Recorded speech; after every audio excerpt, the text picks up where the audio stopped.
नमस्कार। जय श्री राम। शिक्षाप्रद बोध कथाओं में आपका स्वागत है। हम आपको छोटी छोटी बोध कथाएं सुनाते हैं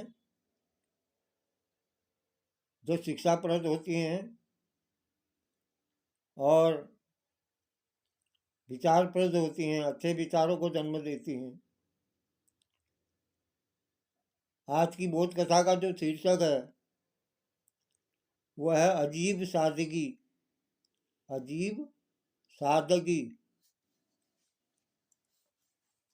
अर्थात सादगी से रहना।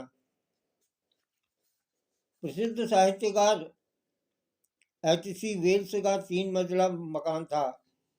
3 मंजिला मकान था उनका। वेल्स का साहित्यकार थे वो, लेकिन वह स्वयं एक छोटे से कमरे में सादगी भरी जिंदगी जीते थे। 3 मंजिला मकान होने के बावजूद जो है वो H.G. वेल्स साहित्यकार एक छोटे से कमरे में सादगी भरी जिंदगी जीते थे, बहुत सादगी से रहते थे। उन्होंने मकान का सबसे बड़ा और सुंदर हिस्सा अपनी नौकरानी को रहने के लिए दिया हुआ था। एक बार उनके बचपन के एक दोस्त उनसे मिलने आए। महलनुमा मकान के एक छोटे से कमरे में वेल्स को देख करके उनको संदेह हुआ, बचपन के दोस्त को, कि यह मकान वाकई उन्हीं का है या किसी और का है। ये तो एक छोटे से कमरे में रहते हैं और बहुत सादगी से रह रहे हैं। उन्होंने शक पकाते हुए पूछा, क्या ये आपका मकान है? वेल्स समझ गए, जो साहित्यकार वेल्स थे वो समझ गए। उन्हें इस हालत में देखकर दोस्त को शक हुआ। उन्होंने कहा, हाँ। वेल्स ने कहा, हाँ, मेरा ही मकान है। चलो मैं तुम्हें पूरा मकान दिखाता हूँ। वेल्स अपने दोस्तों को लेकर के उस हिस्से में गए जहां उनकी नौकरानी शाही ठाट बाट से रह रही थी। दोस्त ने पूछा, इसमें कौन रहता है? वेल्स ने कहा, नौकरानी रहती है, वह मेरी धाई माँ है। दोस्त की समझ में कुछ नहीं आया। उसने कहा, लगता है तुम्हें नौकरानी से बहुत प्यार है। वेल्स ने कहा, हाँ, बहुत प्यार है। इतना प्यार मैं किसी और को नहीं दे सकता। दोस्त ने कहा, तुम पहेलियां बुझा रहे हो, साफ साफ बताओ ये कौन है? इतने ठाट बाट से इतने तिमंजले महल में जो रह रही है और आप जो है एक कमरे में सादगी से रह रहे हो। तो वेल्स बताते हैं अपने दोस्तों को कि मित्र, एक समय था जब हम बहुत गरीब थे।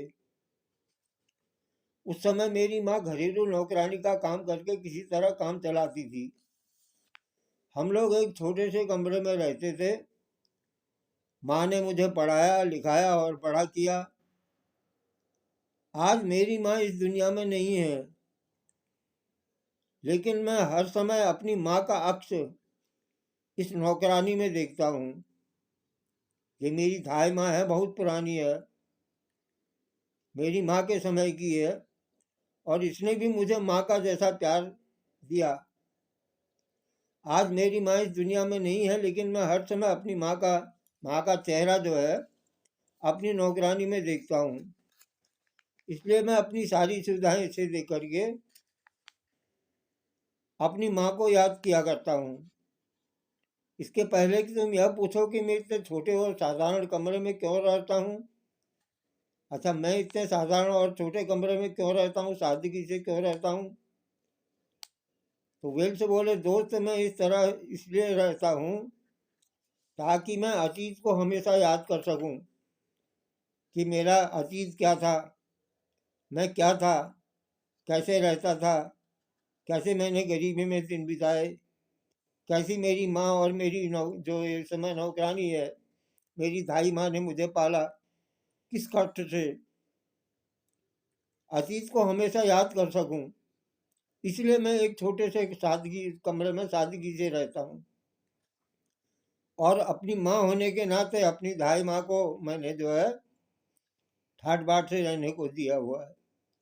यदि मैं अपने अतीत को भूल जाऊंगा तो सब कुछ गंवा दूंगा, साहित्य भी और समाज भी। इसलिए अपनी जड़ को कभी नहीं भूलना चाहिए, अपनी जड़ को हमेशा याद रखना चाहिए।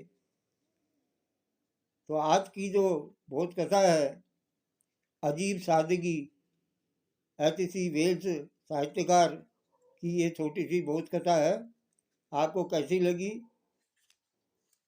चैनल को सब्सक्राइब करें, लाइक करें और शेयर करें। धन्यवाद। जय श्री राम।